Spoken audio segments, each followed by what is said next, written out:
3, verset 1er. La 15e année du règne de Tibère César, alors que Ponce Pilate était gouverneur de la Judée, Hérode, tétrarque de la Galilée, son frère Philippe, tétrarque de l'Iturée et du territoire de la Trachonite, Lysanias, tétrarque de la Bilène et du temps des souverains sacrificateurs Anne et Caïphe, la parole de Dieu fut adressée à Jean, fils de Zacharie, dans le désert. Il alla dans toute la région du Jourdain, il prêchait le baptême de repentance pour le pardon des péchés, selon ce qui est écrit dans le livre des paroles du prophète Ésaïe, c'est la voix de celui qui crie dans le désert, préparez le chemin du Seigneur, rendez droit ses sentiers.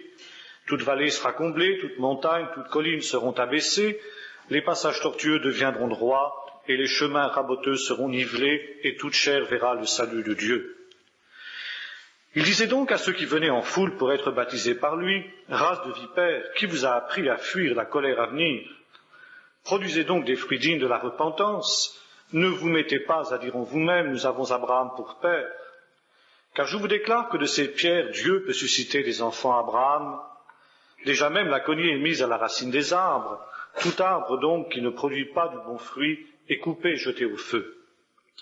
Les foules interrogeaient, que ferons-nous donc? Il leur répondit que celui qui a 2 tuniques partage avec celui qui n'en a pas, que celui qui a de quoi manger fasse de même. Il vint aussi des péagers pour être baptisés. Lui dirent, Maître, que ferons-nous? Il leur dit, n'exigez rien au-delà de ce qui vous a été ordonné. Les soldats aussi lui demandèrent, et nous, que ferons-nous?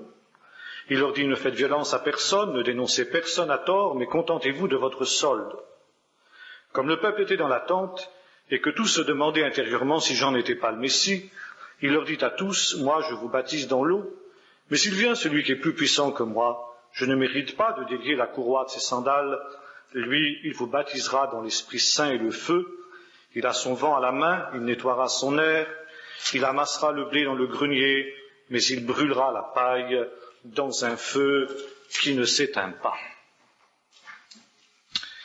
La 15e année du règne de Tibère César, alors que Pilate était gouverneur de Judée, qu'Hérode, etc., tous ces grands personnages de l'époque dont le nom aurait fait la une des journaux s'il y en avait eu à cette époque-là, tous ces hommes s'agitaient. Cette 15e année du règne de Tibère César, un événement particulier a eu lieu, nous est-il dit, la parole de l'Éternel fut adressée à Jean, fils de Zacharie, dans le désert. Cet homme qui avait été envoyé par Dieu, nous est-il dit, pour préparer le chemin du Seigneur. Ça veut dire pour préparer la première venue de Jésus. Nous vivons, nous, non pas à l'époque de cette première venue de Jésus, mais à l'époque de sa deuxième venue de Jésus. Et nous lisons précisément aussi que dans ce temps-là, le Seigneur enverra son esprit afin de préparer les cœurs à la rencontre du Seigneur. Nous lisons ça dans le dernier chapitre du livre du prophète Malachie, où il nous est dit, voici, je vous enverrai Élie avant que ne vienne le grand jour du Seigneur. Cette fois-ci, il s'agit de la deuxième venue de Jésus. Alors je ne vais pas spéculer pour savoir qui sera Élie, mais il est question ici de l'Esprit, de la même action du Saint-Esprit, du même ministère que celui qui avait été celui de Jean-Baptiste, préparer le chemin du Seigneur dans les cœurs. Les signes de la venue du Seigneur, du retour prochain du Seigneur sont évidents. Nous en avons beaucoup parlé pendant la retraite d'été pour ceux qui y étaient.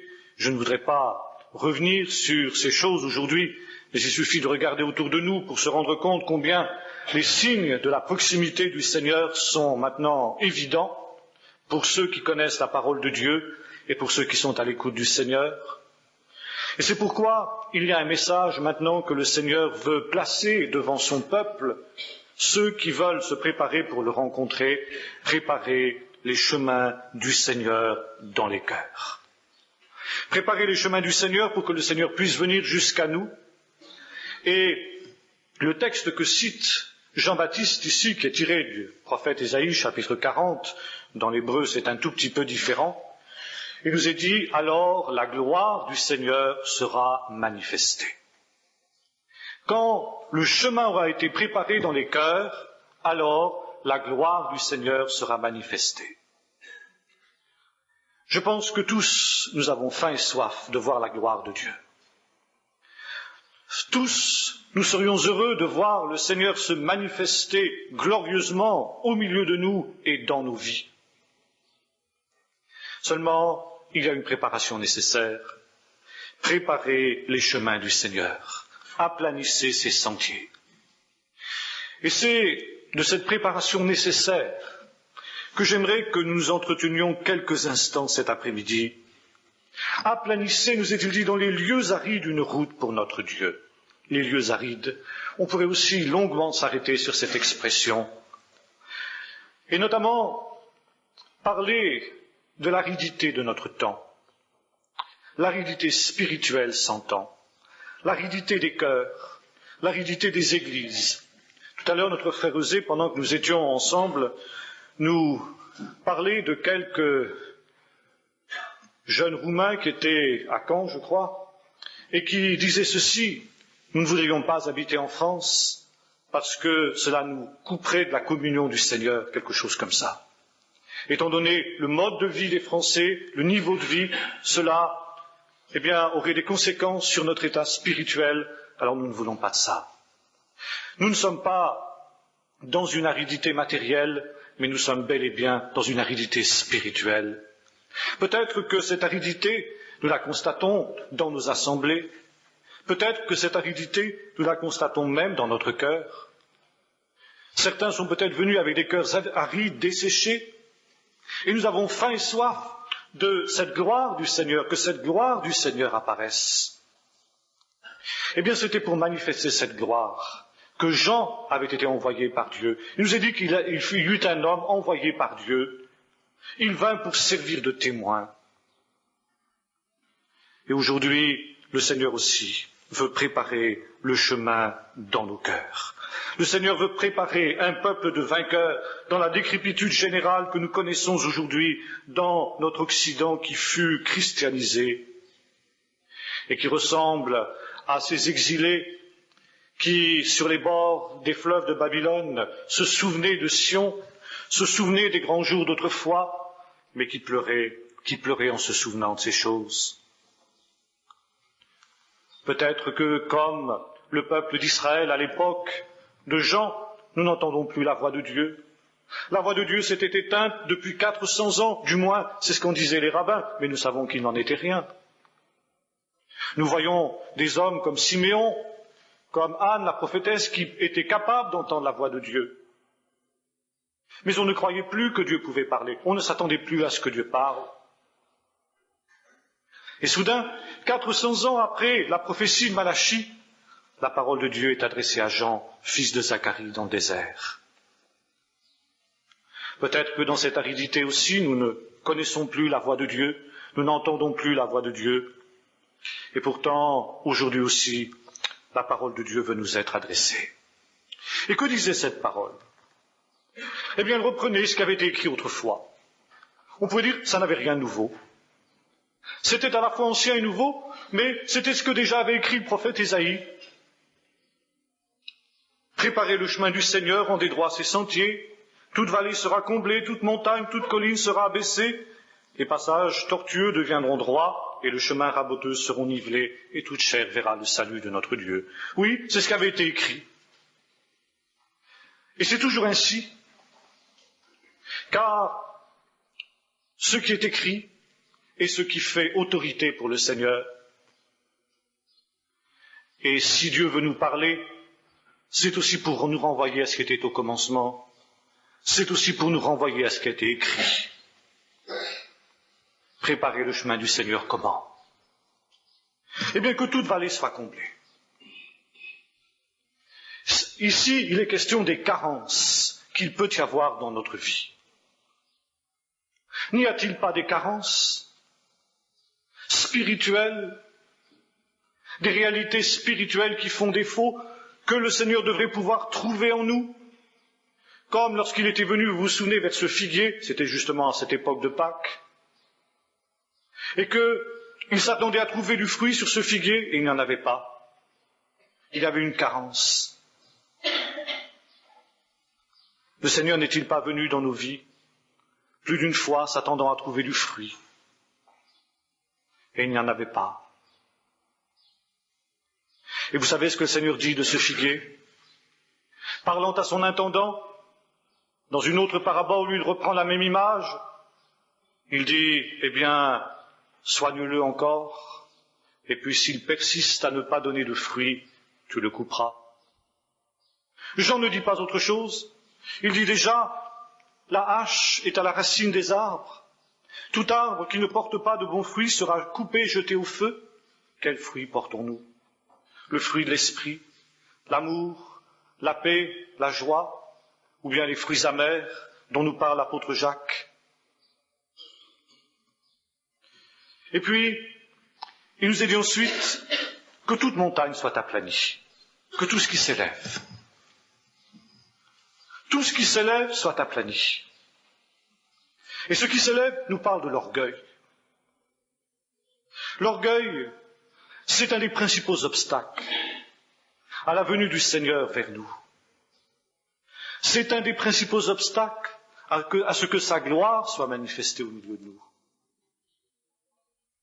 L'orgueil qui consiste à refuser de se plier devant le commandement du Seigneur, devant sa volonté. L'orgueil de l'homme qui est égaré dans ses propres pensées, dans ses propres voies, et qui, averti par la parole de Dieu, refuse de se remettre en question. L'orgueil de l'homme qui refuse de se laisser reprendre, et qui, comme le dit le livre des Proverbes, risque alors d'être brisé soudainement et sans remède. L'orgueil de celui qui croit qu'il en sait plus que le Seigneur et qui ne veut en faire qu'à sa tête. Que tout ce qui est élevé soit abaissé. Que cet orgueil qui voudrait nous empêcher de nous remettre en question devant Dieu, de laisser la parole du Seigneur trouver le chemin de nos cœurs pour faire son œuvre, soit abaissé. Que nous puissions briser nos cœurs, déchirer nos cœurs devant Dieu, pour que sa gloire puisse être révélée aussi dans nos vies. Et puis ensuite, il nous est dit une chose intéressante. Je vais donner une petite traduction quelque peu différente de celle que nous avons lue là, en la reprenant depuis le texte d'Ésaïe et non pas celui de Luc. Non pas que ce soit contradictoire, bien sûr, mais parce que ça nous permettra de voir une petite nuance qui n'apparaît pas toujours dans nos traductions. Vous savez, l'hébreu c'est une langue très concrète. Et à partir du concret, on arrive à des choses qui sont plus abstraites, plus figurées. Et littéralement, l'hébreu dit ceci, que ce qui est tordu soit redressé. Que ce qui est tordu soit redressé. Alors, la gloire du Seigneur apparaîtra. Aussi longtemps qu'il y a dans nos vies des réalités qui ne sont pas droites,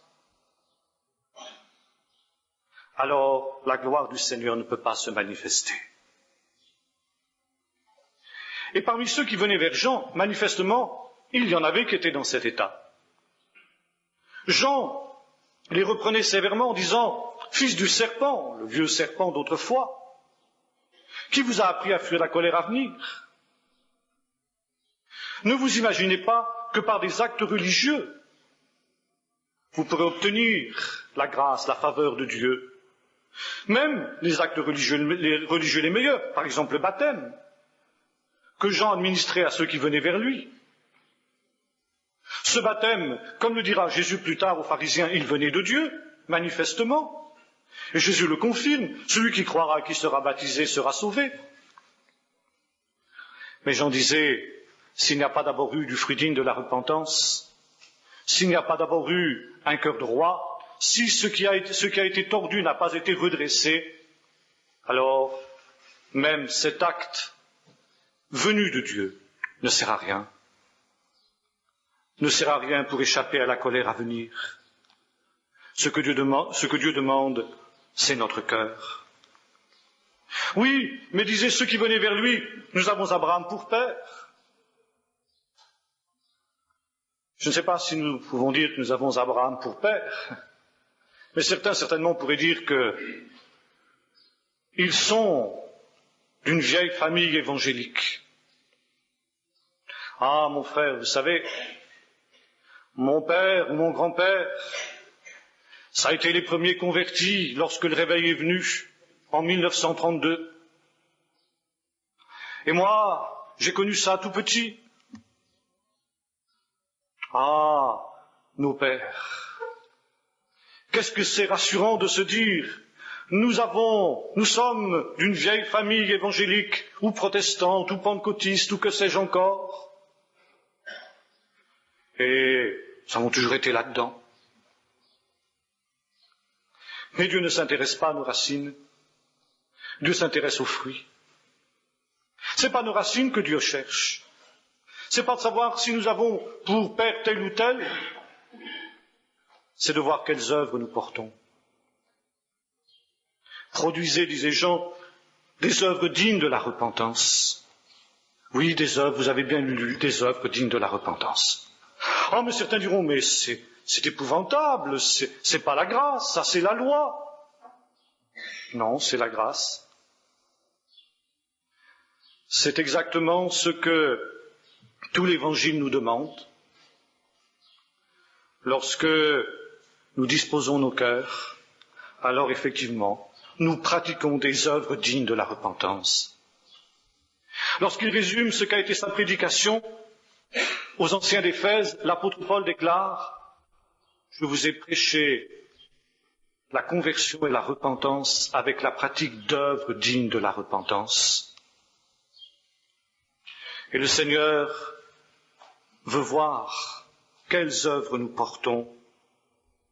Autrement, l'avertissement que donnait Jean à ces foules qui venaient vers lui s'appliquerait aussi à nous. La cognée est mise à la racine des arbres. Tout arbre qui ne porte pas de bons fruits est coupé et jeté au feu. Alors il nous a dit, la foule demandait, mais que devons-nous faire? Là, on arrivait dans du concret. C'était plus des théories, c'était plus de la théologie spéculative. Non, c'était du concret. Que devons-nous faire? Et vous savez, lorsque nos cœurs sont touchés, c'est toujours là que nous arrivons. Seigneur, que veux-tu que je fasse? Vous vous souvenez, lorsque Paul est saisi par Dieu sur le chemin de Damas, Seigneur, que veux-tu de moi? Que veux-tu que je fasse?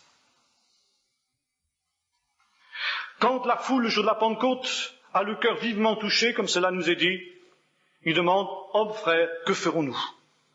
Concrètement, pratiquement, que faut-il faire? Si nous ne sommes pas prêts à passer au niveau du concret, de la pratique, alors c'est que nos cœurs n'ont pas été touchés. C'est que le chemin du Seigneur n'est pas préparé dans nos cœurs.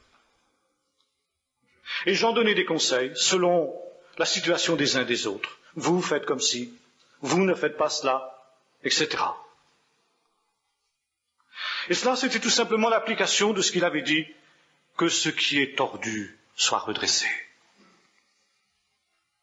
Que ce qui est tordu soit redressé. Est-ce qu'il n'y a pas des choses tordues dans nos vies, frères et sœurs, qui ont besoin d'être redressées pendant ces temps? Je me souviens, il y a bien longtemps de cela, d'avoir reçu un jour une lettre d'un jeune qui avait été baptisé peu de temps auparavant et qui me disait ceci. Depuis quelque temps, je suis extrêmement mal à l'aise chaque fois que je prends la Sainte Seine. Car chaque fois que je prends la Sainte Seine, soudain revient à mon esprit le fait que lorsque j'étais chez un certain patron électricien, eh bien je ramenais le soir, en douce, du fil électrique, des interrupteurs, des outils, des choses diverses. Je sais que le Seigneur m'a pardonné toutes ces choses, mais voilà, chaque fois que je m'approche de Dieu, c'est comme si le Saint-Esprit mettait le doigt sur ces choses. J'ai quitté ce patron déjà depuis un certain temps, je ne travaille plus chez lui, Je ne sais pas trop que faire. Mais je sens que le Seigneur me dit que ce qui est tordu soit redressé. Alors je lui ai dit, écoute, il faut que tu écrives à ce patron et que tu lui dises les choses. Tu lui dis que tu as fait une expérience spirituelle avec Dieu et que maintenant tu veux que tout soit en règle. Alors il me dit, mais c'est que je me souviens plus exactement. Il y en a tellement eu. Je lui dis, tu calcules à peu près, tu ajoutes un peu plus pour être sûr que le patron ne sera pas lésé, tu lui demandes la facture. Oh, mais qu'est-ce qu'il va dire le patron, et s'il en parle à mon père? Je lui dis, écoute, ça, c'est très secondaire. Ce qui est important, c'est ce que le Seigneur va penser de toi. Ce qui est important, c'est que tu aies la paix avec Dieu et que ce qui est tordu soit redressé. Il m'a dit, d'accord, je le ferai. Et il l'a fait. Que ce qui est tordu soit redressé. C'était dans le même temps, alors que nous avions un mouvement de l'esprit au milieu de nous, que quelques jeunes adolescentes sont venues vers ma femme en larmes, en disant, le Seigneur a parlé à notre cœur pendant ces jours. Et voilà, c'était plusieurs, je ne me souviens plus combien. Depuis tout un temps, nous avons chapardé dans différents magasins de la ville, des bonbons par-ci, du chocolat par-là, un foulard encore dans un troisième magasin, et puis encore telle chose et telle chose. Et maintenant, nous réalisons que ce qui est tordu doit être redressé. Qu'est-ce que vous en pensez? Alors, ma femme a dit ce qui devait être fait. Et ces jeunes filles un petit peu intimidées, ils lui ont dit, vous ne pourriez pas venir avec nous pour nous aider à faire cette démarche auprès des commerçants? Et ma femme a pris une après-midi pour aller dans la plupart des magasins de la ville, enfin pas la plupart, dans un certain nombre du moins, pour accompagner ces jeunes filles pour réparer ce qui avait été tordu. Et ça a été l'occasion d'un témoignage formidable parmi ces commerçants. Que ce qui est tordu soit redressé. Frères et sœurs, est-ce qu'il n'y a pas des choses comme cela? Vous allez me dire, c'est des petites choses, oui, c'est vrai.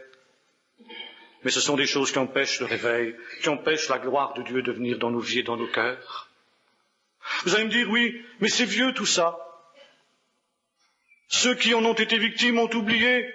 Moi aussi, j'ai peut-être oublié. Et puis le Seigneur a sûrement oublié. Non, le Seigneur n'a pas oublié. Et précisément, lorsque nous voulons nous approcher de lui, le Seigneur nous rappelle ces choses. Et il nous dit, comme le disait l'Esprit Saint à toute cette foule qui venait vers Jean, que ce qui est tordu soit redressé. Je me souviens aussi de ce témoignage que raconte un pasteur, si ma mémoire est bonne, c'était Duplessis. Un jour, au cours d'un de ses voyages, une femme vient vers lui, elle était malade. Elle dit, frère, est-ce que vous pourriez prier pour ma guérison, parce que ça fait longtemps que je suis malade. J'ai demandé à nombreux serviteurs de Dieu de prier pour moi, et ils l'ont fait parmi ceux qui ont des dons de guérison connus, et ça ne va pas mieux. Alors j'ai pensé que, comme vous êtes de passage, vous pourriez aussi prier pour moi.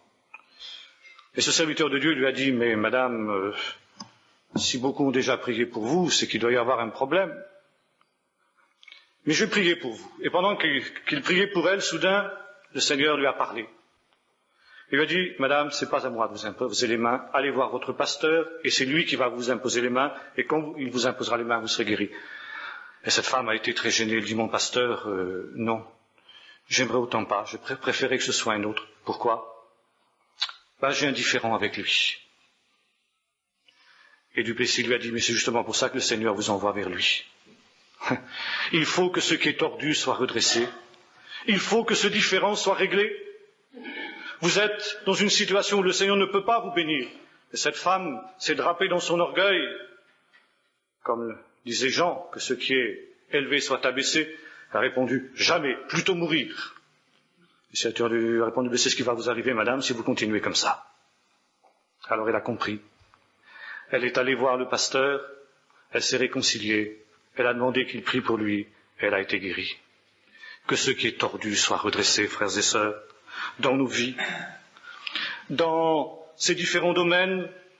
Peut-être avons-nous à nous réconcilier avec tel ou tel, peut-être devons-nous aller voir tel ou tel et demander pardon, même pour des choses du passé qui sembleraient peut-être être oubliées. Oui, c'est la base de toute la bénédiction de Dieu, c'est la base du réveil. Il faut que nous déchirions nos cœurs et non pas nos vêtements. Il faut que nous soyons capables de prendre des décisions devant Dieu. Peut-être au contraire y aura-t-il aussi des distances à prendre de telle et telle qui peut avoir une mauvaise influence sur nous. Quoi qu'il en soit, il faut que ce qui est tordu soit redressé. Il faut prendre des décisions devant Dieu, préparer le chemin du Seigneur dans les cœurs. Et c'était un temps qui avait été donné, la 15e année du règne de Tibère César. C'était pas n'importe quand. Parce que Dieu avait préparé les choses. Dieu savait que le temps était venu maintenant pour le peuple de redresser ce qui avait besoin de l'être. Et il y a une chose que nous devons savoir, c'est que lorsque le Seigneur nous parle, le Seigneur a disposé les choses, il a disposé les temps. Et que si nous obéissons quand le Seigneur nous le montre, quand le Seigneur nous parle, alors nous trouverons que le Seigneur a disposé les choses, les circonstances. Mais si nous éludons, si nous ne voulons pas, quand le Seigneur nous parle, redresser ce qui a besoin de l'être, Dieu n'oubliera pas. Et il faudra un jour régler plus tard. Et ce sera beaucoup plus difficile que lorsque le Seigneur nous parle. Lorsque le Seigneur vient, lorsque sa gloire nous est donnée, c'est toujours comme ça que ça commence. Ça, c'est le réveil. Vous savez, le réveil, c'est pas de taper dans les mains, c'est pas de tressauter ou de danser la danse davidique ou j'en passe, c'est des choses semblables. Le réveil, c'est d'abord de pleurer sur soi-même. C'est d'abord d'examiner son cœur. C'est de permettre au Seigneur de sonder notre cœur, comme le disait David. Sonde-moi, ô Dieu, connais mon cœur, vois si je suis sur une mauvaise voie et conduis-moi sur la voie de l'éternité. Ça, c'est le réveil, c'est comme ça que ça commence. Et je voudrais encore, avant de terminer, citer une expérience que raconte Finney, ce grand homme de Dieu américain qui avait, dit-on, à la fin de sa vie, amené 1 million de personnes au Seigneur. Et on raconte qu'un jour, Finney était en visite dans une usine où travaillaient des ouvrières, une usine de filature, autant que je me souvienne, accompagné du directeur, et il passait entre les ateliers, et soudain, tout le monde savait qui il était, bien sûr, soudain une des jeunes filles qui était là a fait une remarque un petit peu ironique à l'endroit de l'homme de Dieu. Finney a entendu, il s'est arrêté, il a fixé quelques instants cette jeune fille sans lui dire un mot. Et soudain, cette jeune fille, convaincue de péché, s'est effondrée en pleurant, en disant à Finney, priez pour moi. Et sa voisine, à son tour, a été saisie par la même conviction de péché. Et la troisième, et comme un feu de paille, cette conviction de péché s'est répandue dans toutes les allées de cet atelier. Il a fallu arrêter le travail et Finney passait de l'une à l'autre, priant pour ces jeunes filles, pour que le Seigneur leur pardonne leurs péchés et que tout ce qui était tordu soit redressé. Et la gloire du Seigneur est descendue dans cet atelier. Il y a eu des conversions, il y a eu des vies changées, il y a eu un immense réveil qui a commencé à partir de ce simple incident. Préparez le chemin du Seigneur, rendez droit ses sentiers. Sonde-moi, ô Dieu, et connais mon cœur. Et le prophète disait, cherchez l'Éternel pendant qu'il se trouve, approchez-vous pendant qu'il est prêt. Que le méchant abandonne ses voies et l'homme d'iniquité ses pensées, et qu'il revienne à l'Éternel qui aura pitié de lui et qui pardonne. Je disais tout à l'heure, Jean avait été envoyé pour préparer la première venue du Seigneur. Maintenant, l'Esprit de Dieu est en train de préparer son peuple pour la deuxième venue du Seigneur.